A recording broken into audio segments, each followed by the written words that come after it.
បងប្អូនមានលុយ30000ជាងចង់បានឡាន off-road bike adventure នេះ Jet Tour T1 ខ្ញុំផ្ទាល់គឺធ្លាប់តែបានបើកសាកល្បងជាមួយនឹង Jet Tour T2 ក៏ប៉ុន្តែសម្រាប់ T1 នេះគឺទើបតែឃើញថ្ងៃនេះទេអញ្ចឹងសម្រាប់បងប្អូនទាំងអស់គ្នាដែលគាត់ត្រូវការឡានប្រភេទ off-road adventure អាចថានេះគឺជាជម្រើសមួយទៀតមានលុយត្រឹមតែ30000ជាងចូលទៅដល់ T1 បានភ្លាមហ្មង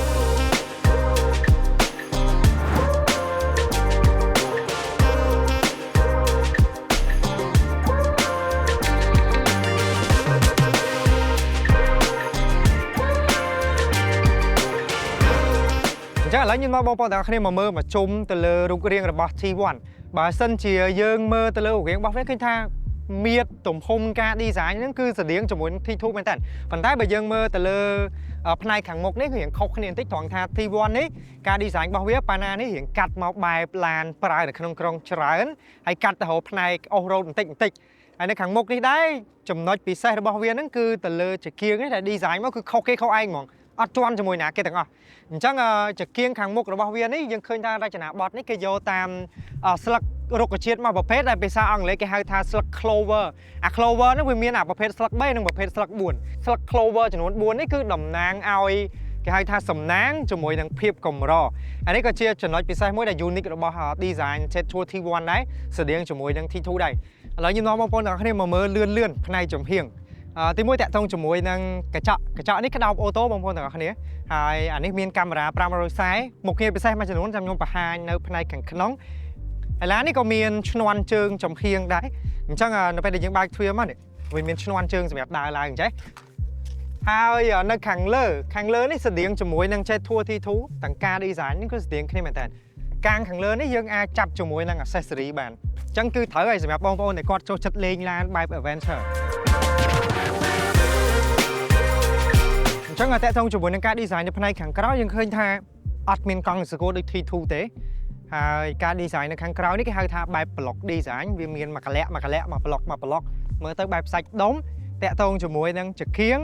design មកដូចខាងមុខដែរបែបស្លឹក clover អានេះ full LED របស់គេមកពេញហ្មងចំណុចតាក់ទាញមួយទៀតរបស់ចង្គៀងនេះគឺវាពណ៌រៀងខ្មៅស្អាប់អញ្ចឹងណាអ្នកដែលគាត់ស្រឡាញ់បែបរៀងខ្មៅកាចអញ្ចឹងមិនបាច់យកទៅបិទស្គុតទេអានេះគឺវាមក original របស់វាហ្មងហើយក្លុបនៅខាងក្រោយ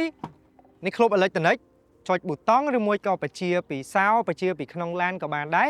ហើយក្លុបនៅខាងក្រោយនេះយើងឃើញថាវាតលាយមើលនៅផ្នែកទៅយើងអាចស្មានដឹងថានេះអាចដាក់វ៉ាលី size L បាន4អញ្ចឹងឲ្យសម្រាប់គ្នា5នាក់ដើរលេងមានអីវ៉ាន់ច្រើននេះហ្នឹង T1 នេះគឺត្រូវឲ្យបងប្អូនទាំងអស់គ្នា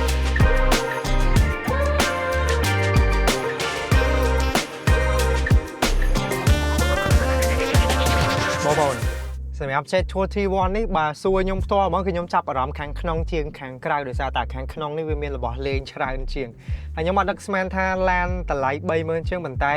ចូលមកខាងក្នុងគឺច្រឡំគ្នាជាមួយនឹង Jet Tour T2 នឹង T1 ហើយ T2 នេះមើលទៅគឺស្តៀងគ្នាខ្លាំងមែនតើបងប្អូនទាំងអស់គ្នាចុះតាក់ទងជាមួយនឹងគុណភាព decor នៅខាងក្នុងយើងឃើញថាសោបស្បែកគ្រប់កន្លែងតែម្ដងទាំងដៃចង្កូតតាប់ឡូ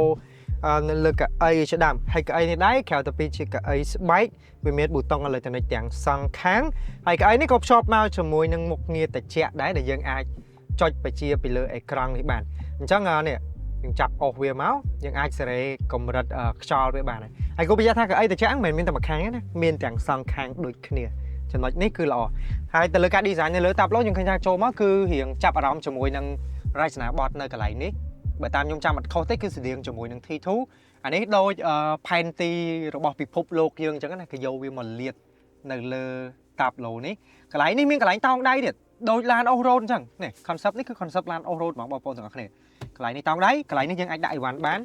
ដាក់ទូរស័ព្ទក៏បានដែរនេះហើយនៅកន្លែងកដាលនេះគឺ console កដាលនេះមានកន្លែងដាក់ទូរស័ព្ទហើយមាន wireless charge 50W 50W ហ្នឹងគឺយើងតេស្តជាក់ស្ដែងហ្មងដាក់ចូលទៅទូរស័ព្ទនេះ detect ថា fast charge 50Wហើយយើងបកមកផ្នែកអេក្រង់កដាលនេះធំរហូតទៅដល់ 15.6 អ៊ីងអញ្ចឹងតាក់ទងជាមួយនឹងអេក្រង់នេះដែរគឺយើងឃើញថាវាមានភ្ជាប់មកជាមួយនឹងមុខងារច្រើនយើងអាច connect វាជាមួយនឹង Apple CarPlay ក៏ជា Android Auto ដោយអត់ចាំបាច់ដោតខ្សែ USB-C ទេហើយតាក់ទងជាមួយនឹងអេក្រង់នេះដែរគឺភ្ជាប់ជាមួយនឹងកាមេរ៉ា540 degree អញ្ចឹងយើងអាចមើលជាលក្ខណៈកាមេរ៉ា360 degree ក៏បានឬមួយក៏មើលជា540ដែលមើលឃើញទៅដល់កង់ឡាននៅខាងក្រោមអញ្ចឹង ពេលយើងបួងចកោតមកយើងអាចដឹងថាតើកង់ឡានរបស់យើងនៅកន្លែងណាអញ្ចឹងណាបងប្អូនហើយកាមេរ៉ានេះខ្ញុំប្រើជាក់ស្ដែងនៅពេលដែលខ្ញុំបើកតាមផ្លូវឃើញថាវាឆ្លាតដែរនៅពេលដែលយើងបួងចកោតទៅឆ្វេងឬមួយក៏ទៅស្ដាំក៏វាបង្ហាញទស្សនវិជ្ជាកង់ឡានខាងឆ្វេងឬមួយក៏ខាងស្ដាំនៅលើអេក្រង់ហ្នឹងហ្មងអញ្ចឹងវាជំនួយបន្ថែមទៀតនៅពេលដែលយើងបត់ឆ្វេងឬមួយក៏បត់ស្ដាំនៅលើអេក្រង់ខ្ញុំទៅចាប់អារម្មណ៍ជាមួយនឹងមុខងារមួយទៀតឡាននេះមិនមែនឡាន off road ធន់ធ្ងន់អីទេប៉ុន្តែវាមានមុខងារដូចឡាន off road ធន់ធ្ងន់អញ្ចឹងគឺវាមានមុខងារ pitch and roll នេះចុចនៅលើហ្នឹងមកយើងមើលមុំផ្អៀងមុំចោតរបស់ឡានយើងបានហើយយើងមើលសម្ពាធកង់នៅលើហ្នឹងបានទៀតអូមុខងារសម្ពាធកង់នេះល្អអានេះគឺមាន display នៅលើហ្នឹងហ្មងសម្ពាធកង់ខ្វះខ្យល់អីមើលបានហើយអានេះក៏មានភ្ជាប់មកជាមួយនឹងមុខងារ hill descent control នៅជាមួយគ្នានឹងដែរអញ្ចឹងសម្រាប់ J2 T2 ខ្ញុំអត់ទាន់បានតេស្តច្រើនទេប៉ុន្តែគ្រាន់តែថាចូលមកដល់ភ្លាមគឺខ្ញុំចាប់អារម្មណ៍ជាមួយនឹងមុខងារ intelligent មួយគឺវាមានមុខងារបញ្ជាពីសំឡេងនេះនៅលើអេក្រង់គេដាក់ថា Hello J2 Hello J2 I am listening. Oh I respond am listening. Open window Okay. ឃើញទេអញ្ចឹងយើងជិះយើងចង់តម្លើងតម្លាក់កញ្ចក់ play music បិទបើកដំបូលខាងលើអីយើងបញ្ជាវាបានហើយសំខាន់អានេះគឺ response លឿនណាហើយនិយាយអង់គ្លេសបានទៀតអញ្ចឹងនៅខាងមុខខ្ញុំនេះដែរក៏មាន counter digital មួយដែលវាមានមុខងារមានប្រយោជន៍មួយដែលបងប្អូនទាំងអស់គ្នាភាគច្រើនចង់បានហ្នឹងគឺ display តាក់ទងជាមួយនឹងសម្ពាធកង់មានបង្ហាញជាប់ជាប្រចាំនៅនឹងហ្មងអញ្ចឹងកង់ធូរយើងមើលដឹងអានេះបង្ហាញតាក់ទងជាមួយនឹងមុខងារទៅលើការបើកបរមួយចំនួនសញ្ញាជូនដំណឹងនៅក្នុង counter digital ហ្នឹងហើយតាក់ទងជាមួយនឹងចកោត D លើក្រោមបើតាមខ្ញុំចាំអត់ខុសទេគឺស្តៀងជាមួយនឹង T2 ដែររចនាបថនេះអានេះគួរឲ្យចាប់អារម្មណ៍មួយទៀតគឺមាន pedal shift នេះតម្លើងតម្លាក់លេខនៅនេះបានណាបងប្អូនទាំងអស់គ្នានេះ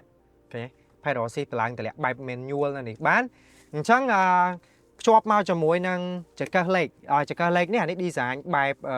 ដូចនៅក្នុងយន្តហោះគេហៅ landing gear របស់យន្តហោះហ្នឹងណាដូចគ្នាអញ្ចឹងប៊ូតុង P នៅកន្លែងនេះហើយតាក់ទងជាមួយនឹងប៊ូតុងកណ្ដាលនេះប៊ូតុង driving mode design បែប premium វាមាន driving mode ចំនួន3អញ្ចឹងអានេះវាមាន eco normal ជាមួយនឹង sport យើងពង្រើដូរនៅលើនឹងបានបងប្អូនទាំងអស់គ្នាមួយទៀតបងប្អូនទាំងអស់គ្នាកញ្ចក់នៅខាងមុខនេះកញ្ចក់2ជាន់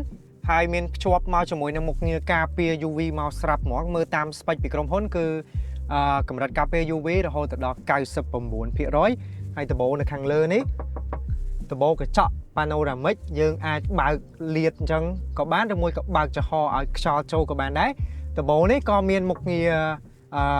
UV protection ដែរ 96% អញ្ចឹងឡាននេះគឺវាជួយទប់កម្ដៅស្រាប់ហើយគាត់ថាបើបងប្អូនទាំងអស់គ្នាចង់យកទៅអ៊ុត UV បន្ថែមអ៊ុតបន្ថែមទៅអានេះគឺត្រជាក់ស្រេបហ្មងអញ្ចឹងនៅខាងក្រោយនេះសល់កន្លែងដាក់ជើងបានច្រើនគួរសមមានរុនម៉ាស៊ីនត្រជាក់សម្រាប់អ្នកខាងក្រោយមានរុន USB ហើយដូចទៅរដងអញ្ចឹងកន្លែងនេះគឺយើងទាញមកយើងអាចដាក់ដៃឬមួយក៏ដាក់ដបទឹកនៅកន្លែងនេះបានបងប្អូនទាំងអស់គ្នាហើយកន្លែងកដាលនេះកៅអីកដាលហ្នឹងក៏ប៉ុន្តែវាធំអញ្ចឹងបើសិនជាអង្គុយយើងដាក់គ្នាបានម្នាក់ទៀតអញ្ចឹងខាងក្រោយនេះគឺយើងអង្គុយបានគ្នា3នាក់